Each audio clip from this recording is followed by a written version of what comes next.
A lot of people like flashcards, but I don't. I like cue cards. And the difference is with cue cards, you ask the question on both sides. So you learn it two different ways. This helps that on the test, if they ask it differently than you studied it, you understand it. Also, with flashcards, I noticed that people just cycle through.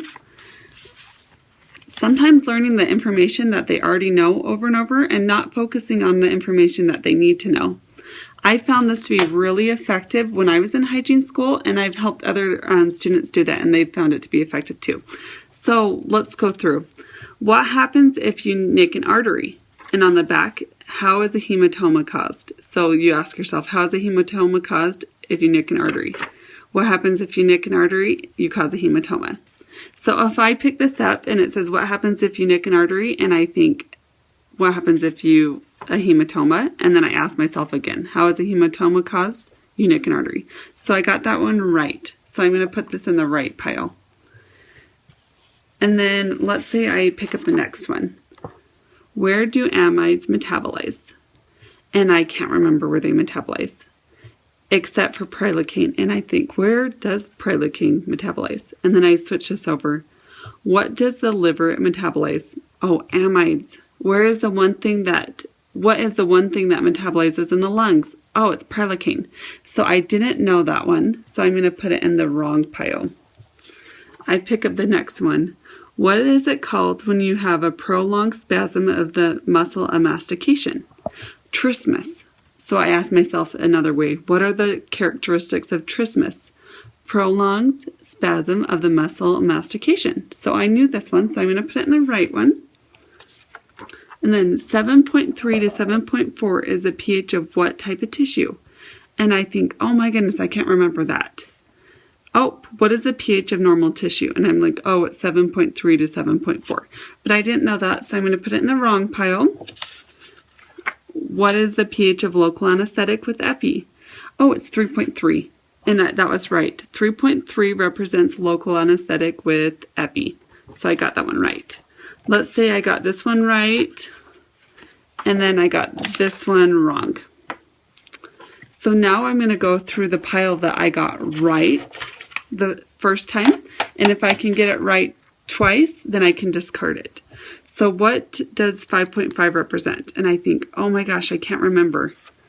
What is the pH of local anesthetic? And I'm like, oh, local anesthetic. So I'm going to put it in that wrong pile. 3.3 represents local anesthetic with epi. Yep. What is the pH of local anesthetic with epi? 3.3. So I got this one right twice, so I'm going to put it over there, and I don't have to worry about it again. What is it called when you have a prolonged spasm of muscle mastication? It is called trismus. What are the characteristics of trismus? Prolonged spasm of muscle mastication. What happens if you nick an artery? And let's say I couldn't remember that it was a hematoma. So I'd put it in the wrong pile. Okay, so now I'm going to go through the wrong pile and just start the process all over again. What happens if you nick an artery? And I think, oh, hematoma. So how is a hematoma caused? Oh, you nick an artery. So that I put that in the right pile. What does 5.5 represent? And I think, oh my goodness, why can't I remember it? But it is local anesthetic, and I couldn't remember it, so I put it in the wrong pile. What color is oxidization? And I think yellow. What does a yellow-brown tint indicate? Oxidization.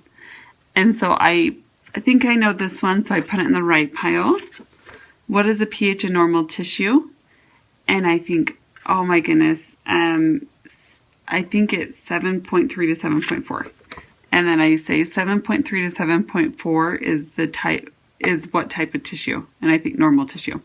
So I knew this one, and then I get this one wrong. So now I go to the one I get right to make sure I really know it. And I get this one right, again, this one right, and this one wrong. So now I go through my wrong ones, and I get this one right, both sides, this one wrong, and this one wrong.